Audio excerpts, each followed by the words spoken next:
The language of beasts. Once upon a time, a man had a shepherd who served him many years faithfully and honestly. One day, whilst herding his flock, the shepherd heard a hissing sound coming out of the forest nearby, which he could not account for. So he went into the wood in the direction of the noise to try to discover the cause. When he approached the place, he found that the dry grass and leaves were on fire, and a tree surrounded by flames. A snake was coiled, hissing with terror. The shepherd stood, wondering how the poor snake could escape, for the wind was blowing the flames that way, and soon the tree would be burning like all the rest. Suddenly the snake cried, "Oh, shepherd, for the love of heaven, save me from this fire!" Then the shepherd reached out his staff over the flames, and the snake wound itself around the staff and up to his hand. From his hand it crept up his arm, and twined itself about his neck. The shepherd trembled with fright, expecting every instant to be stung to death, and said, "Oh, what an unlucky man I am, that I rescued you only to be destroyed myself." But the snake answered, "Have no fear. Only carry me home to my father, who is a king of snakes." The shepherd, however, was much too frightened to listen, and said that he could not go away and leave his flock alone.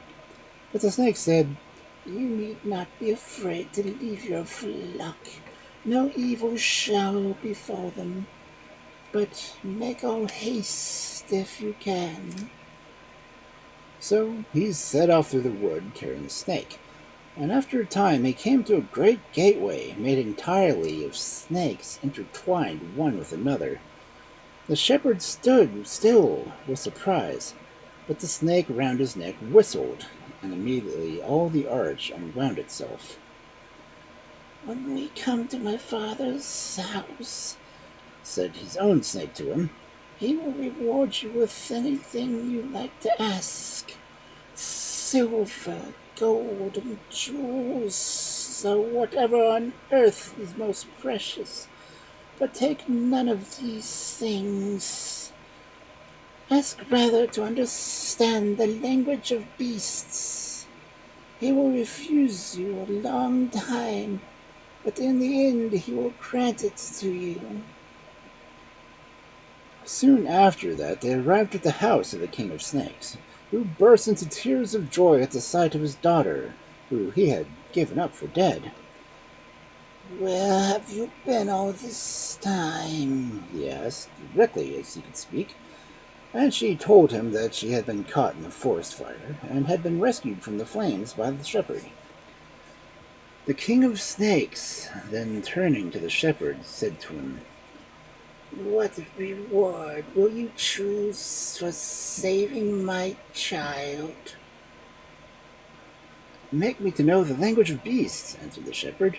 "That is all I desire." The king replied, "Such knowledge would be of no benefit to you, for if I granted it to you and you told anyone of it, you would immediately die. Ask me rather for something else you would like to possess, and it shall be yours." But the shepherd answered him, "Sir, if you wish to reward me for saving your daughter, grant me, I pray you, to know the language of beasts. I desire nothing else." And he turned, as if to depart. Then the king called him back, saying, "If nothing else will satisfy you, open your mouth." The man obeyed, and the king spat in it, and said, "Now spit into my mouth." The shepherd did as he was told. Then the king of snakes spat again into the shepherd's mouth. When they had spat into each other's mouth 3 times, the king said, "Now you know the language of beasts.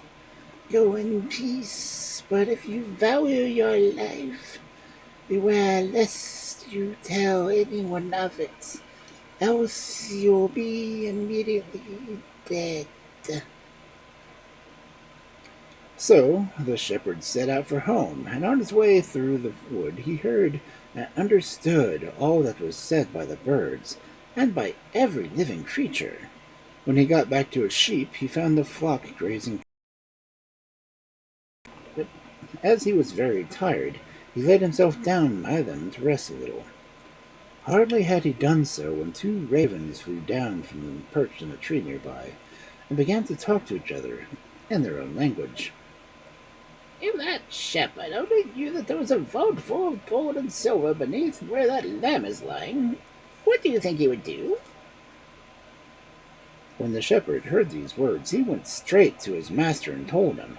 And the master took out a wagon and broke open the door to the vault and carried off all the treasure. But instead of keeping it for himself, the master, who was an honorable man, gave it all to the shepherd, saying, "Take it, it is yours. The gods have given it to you." So the shepherd took the treasure and built himself a house. He married a wife, and they lived in great peace and happiness. And he was acknowledged to be the richest man, not only of his native village, but of all the countryside.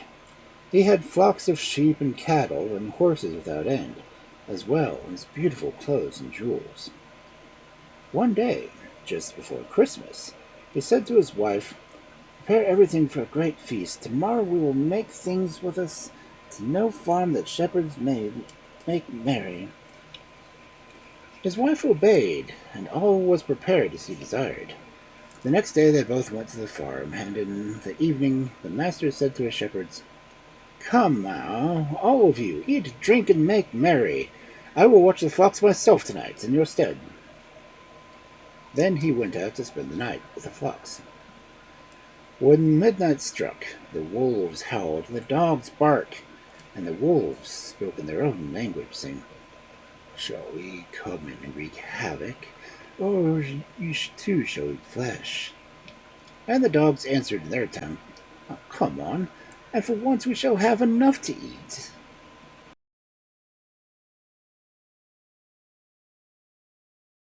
For the dogs, there was one so old that he had only 2 teeth left in his head, and he spoke to the wolves, saying, "So long as I have 2 teeth in my head, I will let no harm be done to my master." All this the master heard and understood, and as soon as the morning dawned, he ordered all the dogs to be killed, except the old dog. The farm servants wondered at this order, but exclaimed, "But surely, sir, that would be a pity." The master answered, "Do as I bid you, and make ready to return home with my wife." And they mounted the horses, and her steed being a mare. They went on their way, and it happened that the husband rode on ahead, while the wife was a little way behind. The husband's horse, seeing this, neighed, and said to the mare, "Come along and make haste. Why are you so slow?" And the mare answered, "It's very easy for you. You only have a master who is a thin man, but I carry my mistress, who is so fat that she weighs as much as 3. When the husband heard that, he looked back and laughed, which his wife perceiving, she urged on the mare till she caught up with her husband, and asked him why he was laughing. "For nothing at all," he answered, "just because it came into my head." She would not be satisfied with this answer, and urged him more and more to tell her why he had laughed. But he controlled himself, and said, "Let me be, wife, what ails you? I do not know myself why I laughed." But the more he put her off, the more she tormented him to tell her the cause of his laughter. At length he said to her, "Know then that if I tell you, I shall immediately and surely die." But even this did not quiet her. She only besought him more to tell her. Meanwhile, they had reached home, and before getting down from the horse, a man called for a coffin to be brought. And when it was there, he placed it in front of the house, and said to his wife, "See, I will lay myself down in this coffin, and then tell you why I laughed, and as soon as I have told you, I will surely die." So he lay down in the coffin, and while he took a last look around him, The old dog came from the farm and sat down by him and whined. When he saw his master this way, he called to his wife, "Bring a piece of bread to give to the dog." His wife brought some bread and threw it to the dog, but he would not look at it. And the farm cock came and pecked at the head, but the dog said to it, "Wretched glutton, you can eat like that when you can see your master is dying?" The cock said, "Let him die. He is stupid. I have 100 wives which I call together when I find a grain of corn. As soon as they are all there, I swallow it myself. Should one of them dare to be angry, I should give her a lesson with my beak. He has only one wife, and he cannot keep her in order." As soon as the man understood this, he got up out of the coffin, seized a stick, and called his wife into the room, saying, "Come, and I will tell you what you want to know." And then he began to beat her with the stick, saying each blowing, "It is that, wife, it is that." And this is the way he taught her never again to ask why he laughed.